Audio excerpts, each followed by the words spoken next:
Oke, kembali lagi di channel Evan Pradana di segmen Tirai Misteri.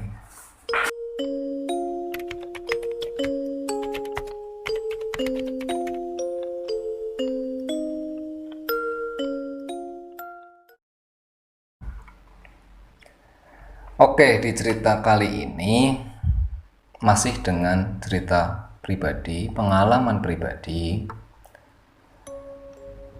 Aku pengen cerita dulu dan pengen meminta saran atau pendapat ya. Awalnya gini, pernah nggak kalian itu bermasalah atau punya kendala di kantor yang itu akhirnya kalian bawa ke rumah? Permasalahan, rasa kesel kalian, marah kalian sampai akhirnya dibawa ke rumah. Ya kalau aku pikir sih itu manusiawi. Cuma ya emang tidak pada tempatnya aja sih, dan harapannya ya jangan sampai kayak gitu. Karena sedikit banyak pun aku udah mulai nyoba untuk mengurangi itu. Belum lagi kalau ada masalah di jalan, tahu kan yang namanya di jalan itu orang bawa kendaraan itu seperti apa. Berarti di sini sudah jelas ada dua problem. Ceritanya langsung aja kita mulai gini. Kejadian ini terjadi kurang lebih 2 minggu yang lalu. Benar-benar masih baru. Dari pagi, kayak yang udah pernah aku jelasin, aku nggak cuma kerja di YouTube, atau aku nggak semata-mata fokus di YouTube. Aku juga punya kerjaan inti, ya udah sering aku sebutin ya, nggak perlu aku sebutin berulang kali. Aku punya pekerjaan lain. Pekerjaan itu berhubungan banget, dan pasti kalian paham banget lah yang namanya pekerjaan atau kegiatan kita yang berhubungan dengan pemerintahan itu pasti bisa dibilang berat. Nah, tipeku itu adalah tipe orang yang kalau ada pekerjaan atau ada problem itu harus diselesaikan saat itu. Karena memang dari awal aku nggak pernah suka nunda-nunda pekerjaan. Makanya kalau aku ada kerjaan, seberapapun, sebanyak apapun aku maksimalkan, aku selesaikan saat itu. Nah, kendalanya pada saat itu emang gini deh, ada masalah. Aku udah berusaha untuk mencari jalan keluar, mencari solusi, mencari alternatif lainnya juga. Tapi akhirnya benar-benar mentah. Jadi bukan mentah yang maksudnya apa yang aku jalanin, apa yang aku rencanain, apa planningnya, solusinya itu bukan nggak berjalan, tapi tersendat. Karena memang seolah-olah kayak jangan kayak gitulah, inilah bla bla macam-macam. Intinya memang berkendala di situ. Ya memang beresiko juga. Cuma sebenarnya kalau kita ngomongin ada resiko, suatu kerjaan juga pasti beresiko. Cuma itu sudah aku perhitungkan dengan matang. Solusinya seperti apa, resikonya seperti apa, itu sudah ada semua. Cuma memang pada saat itu benar-benar nggak terpecahkan. Bukan nggak terpecahkan, tidak terselesaikan di hari itu. Nah, pekerjaanku ini kalau memang nggak selesai di hari itu, akhirnya numpuk ke besoknya. Siapa yang nggak kesel? Coba deh bayangin, kalian udah terbiasa tertib, kalian udah terbiasa kalau kerja itu harus selesai, tek semuanya itu udah tertata. Dan besok kita mulai dengan pekerjaan yang baru, tapi terkendala dan tidak bisa selesai saat itu. Males banget kan? Keselnya kayak apa? Ya jelas kesel banget pasti. Otomatis besok yang harusnya kita mulai dengan pekerjaan baru, akhirnya kita masih ada tanggungan satu pekerjaan ini. Ya, kita nggak bisa menyalahkan siapapun. Namanya pekerjaan pasti ada yang seperti itu.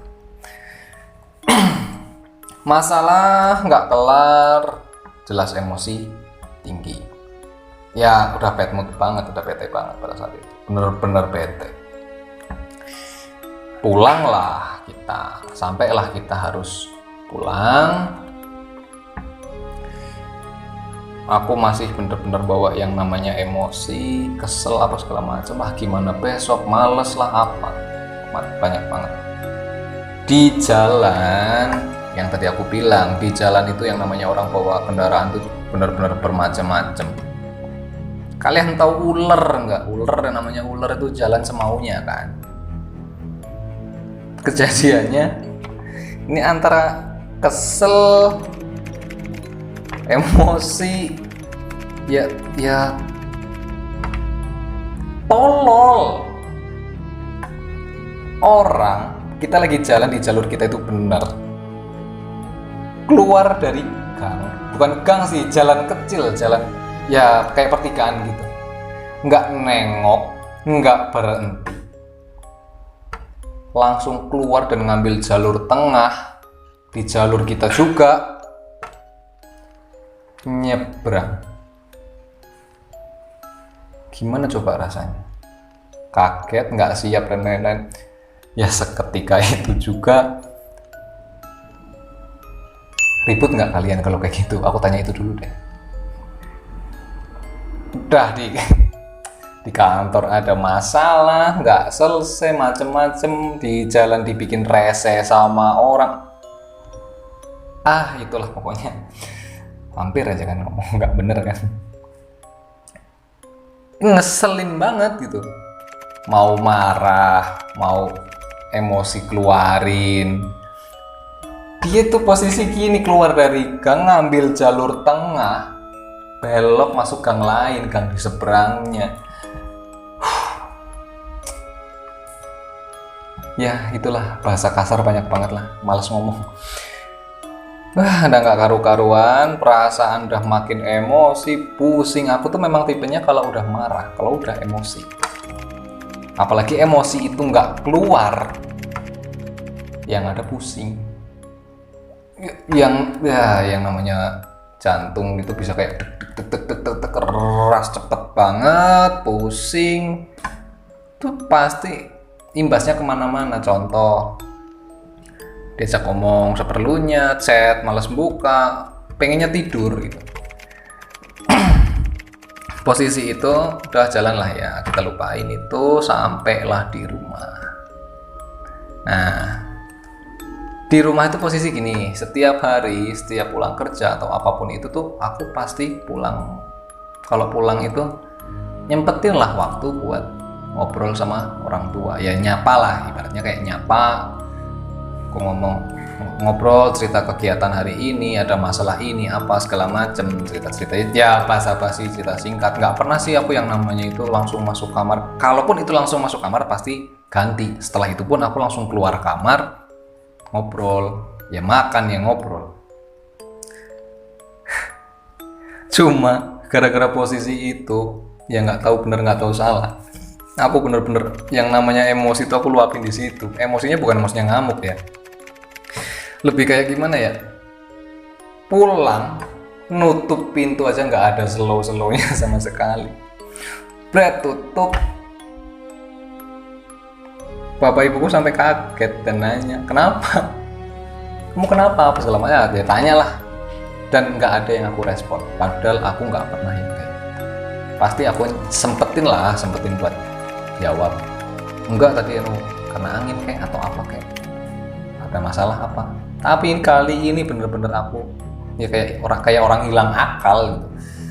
Pokoknya pinginnya cepet masuk kamar, ganti baju, ke kamar mandi doang, cuci tangan kaki, masuk kamar tidur, makan aja udah males banget, udah kenyang.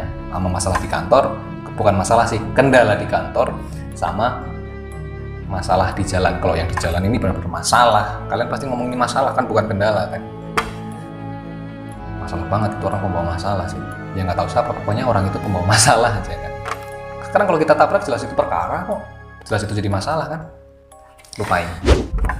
Aku masuk kamar, nggak ada omongan macem-macem, langsung tidur, HP semua aku silent, aku taruh, aku tidur. Itu kurang lebih ya mungkin sih sekitar jam 5 ya, karena perjalanan kan kurang lebih kalau kita santai di jalan, apalagi ada kendala seperti itu kan, mau ngebut juga takut tambah celaka. Mau pelan, pinginnya pelan santai, yang penting aman lah gitu. Karena udah emosi apa segala macam, daripada tambah celaka kan nggak enak juga. Efeknya nggak enak, bukan nggak enak apanya, efeknya pasti nggak enak. Akhirnya aku sampai rumah itu kurang lebih setengah jam lah, kita kan pulang jam 4, sampai rumah anggaplah setengah 5, beres dan lain sebagainya ya jam 5 lah, aku tuh udah rebahan, aku udah tidur. Sampai akhirnya aku bener-bener ketiduran. Aku bangun itu kurang lebih sekitar jam 7. Bangun pun aku nggak langsung bangun, itu aku masih main HP, buka chat semua yang masuk, ternyata udah banyak banget chat masuk. Itu posisiku masih tiduran ya. Kalian, aku kasih gambaran ya, rumahku itu kan rumah tua, kayak di channel sebelumnya aku udah pernah cerita, bangunan rumahku itu memang bangunan masih tua. Jendela yang ada di rumah itu posisinya, bentuknya itu ada dua lapis, atas sama bawah. Nah, di bagian bawah itu rapat, nggak ada lubang, dan di sisi atasnya itu ada kayak ventilasi, ventilasi. Cuma ventilasinya itu kalau dari sisi dalam itu ngadepnya itu kita kalau melihat itu berarti ke bawah. Tapi kalau dari sisi luar itu melihat ke arah atas. Miring, jadi posisinya gini. Nah, miring kan otomatis kan kita ngelihat ke bawah tuh. Nah, pada saat itu aku ngerasa panas. Jendela itu aku buka, dua-duanya itu aku buka, atas bawah itu aku buka, cuma bukan buka yang lebar. Hanya selebar ini. Kurang lebih segini. Ada gorden yang ada di video juga kan, pernah aku tunjukin tuh, gorden yang ada lampunya itu rapet. Dan jendela yang aku buka itu cuma itu pun bukanya hanya sebesar ini kok. Ya berarti berapa ya? 1 cm, antara 1 sampai setengah cm lebar jendela yang terbuka itu. Pernah nggak kalian ngerasain kalau kalian lagi duduk santai nih, ada angin kan kerasa, wajar ya, kita duduk banyak angin yang kena ke badan kita kan terasa kan. Cuma posisinya aku tiduran,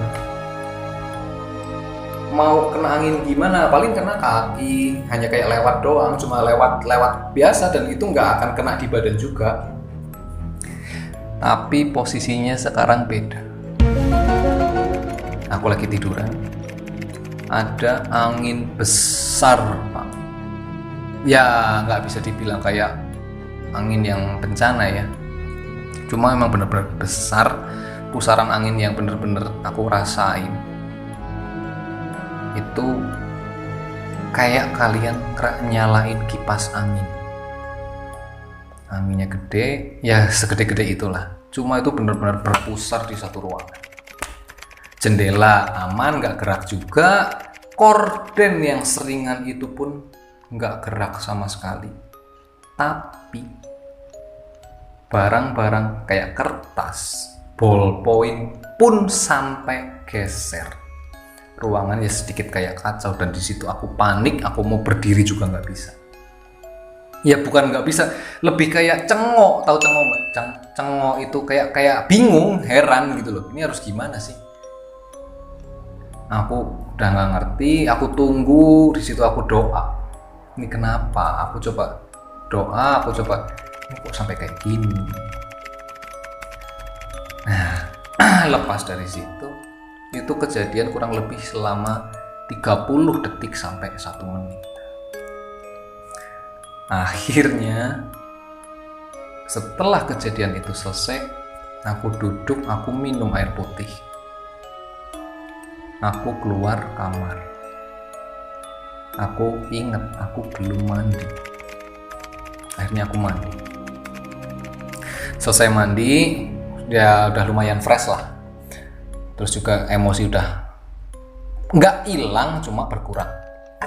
Akhirnya ngobrol sambil makan malam, aku ngobrol sama bapak ibuku, sama orang tuaku. Kebetulan itu ada tamu, ngikut ngobrol. Itu emang santai karena teman bapak ibu memang sering pada di rumah ya, sama aku juga udah kayak temen ya, kayak orang tua juga. Itu aku ngobrol-ngobrol, bapak ibu juga nanya, kamu kenapa tadi kok kayak gini buat malesin banget pulang-pulang bawa masalah. Maksudnya bukan aku pulang itu bawa masalah, aku rese, enggak, maksudnya pulang-pulang kok mukanya udah kelipet-lipet ya, maksudnya udah mukanya nggak enak lah kayak gitu. Terus aku ceritain dari masalah di kantor, masalah di jalan juga. Ibuku kan udah hafal banget aku. Ibuku cuma bilang, masalah dibawa-bawa ke rumah, gak boleh gitu. Itu ibuku langsung bilang gitu. Aku tahu banget, cuma emang nggak tahu kenapa emosi itu udah benar-benar nggak kekontrol, apalagi jelas besok masih ngadepin masalah itu lagi, kendala itu lagi. Sampai situ ada perasaanku untuk tanya ke Pak, kok tadi di kamar kayak gini ya? Ya kalau kita ngomongin kejawen, itu istilahnya bapak itu yang namanya pembersihan. Mungkin kalau untuk teman-teman yang paham tentang kejawen, mungkin ada teman-teman yang maaf ya, indigo, itu kalau istilahnya mungkin ada satu barang, satu pusaka, itu yang namanya pusaran bumi lah bahasa gampangnya. Itu katanya, aku sih nggak ngerti ya, itu katanya untuk membersihkan hal-hal negatif. Ya kalau kita ngomongin negatif, jelas negatif, karena aku pulang bawa masalah, nggak mandi juga malah langsung tidur. Niatnya sih nggak kayak gitu, cuma karena kebetulan emang kondisinya kayak gitu, ditambah lagi kejadian di jalan, ya siapa sih yang kuat nahan emosi. Posisinya akhirnya katanya sering kejadian seperti itu di rumah, memang tujuannya untuk membuang hal-hal yang negatif. Aku nggak tahu itu awal mulanya seperti apa, tapi kalau kita ngomong bangunan tua, peninggalan kakek nenek, dan itu bangunan dari zaman dulu, itu mungkin peninggalan leluhurku. Nah, aku langsung dikasih tahu sama bapak, sama ibu juga, makanya kamu kalau pulang jangan bawa masalah. Ya bersikap sewajarnya aja, jangan lupa cuci tangan kaki, terutama itu. Ya pada saat itu sih aku udah cuci tangan kaki, cuma memang aku masih membawa masalah, mandi juga belum gitu. Jangan dicontoh yang kayak gini ya, nggak enak beneran, ngeri ya, ngeri lah. Nggak ada apa-apa, tahu-tahu korden jendela nggak ada yang gelap, nggak ada yang gerak, tapi tahu-tahu ada angin gede, ruangan sampai berantakan kayak gitu. Karena baju-baju tuh banyak loh yang jatuh, aneh kan. Nah, pesan yang pengen aku sampaikan kembali ke awal tadi, jangan pernah kalian jangan pernah kalian itu membawa masalah ke rumah. Kalau memang kalian itu punya masalah, disimpan, dipendem, berusaha semaksimal mungkin untuk tidak mengeluarkan emosi atau perasaan-perasaan negatif kalian itu di rumah. Mungkin baiknya dibawa dalam doa, sharing sama orang tua, atau buat yang udah berkeluarga sharing sama istri untuk melegakan perasaan marah kalian. Ya aku sendiri lagi belajar sih untuk hal-hal seperti itu, cuma karena aku udah ngalamin, aku pengen berbagi ke kalian. Jangan sampai kalian melakukan itu. Kalau memang kalian bisa tahan. Karena kan kadang juga ada yang posisinya sebaliknya kan. Kalian punya masalah di rumah, berangkat ke kantor, bawa masalah itu ke kantor. Ya jangan sampai kayak gitu. Apalagi masalah di kantor dibawa ke rumah. Rumah kan waktunya kita buat istirahat, ketemu keluarga. Ya janganlah dibawa seperti itu. Ya intinya saling. Mau itu kalian masalah bawa ke kantor, atau mau masalah itu dari kantor kalian bawa ke rumah, jangan sampai. Kalian harus bisa membeda-bedakan di mana kalian berada. Masalah di kantor, ya di kantor. Masalah di rumah, ya di rumah. Ya ini sih pengalaman, kalau aku pikir antara aneh nggak aneh, cuma memang banyak banget sih hal yang aku rasain, pesan moral yang aku rasain secara pribadi. Bagus kalau kalian bisa ngikutin atau menjalankan yang aku saranin, karena memang ini aku alamin bener-bener sendirian. Ya paling kayak gitu aja kita berbaginya kali ini, kita sharingnya kali ini. Sekian dari saya, Evan Pradana. Bye.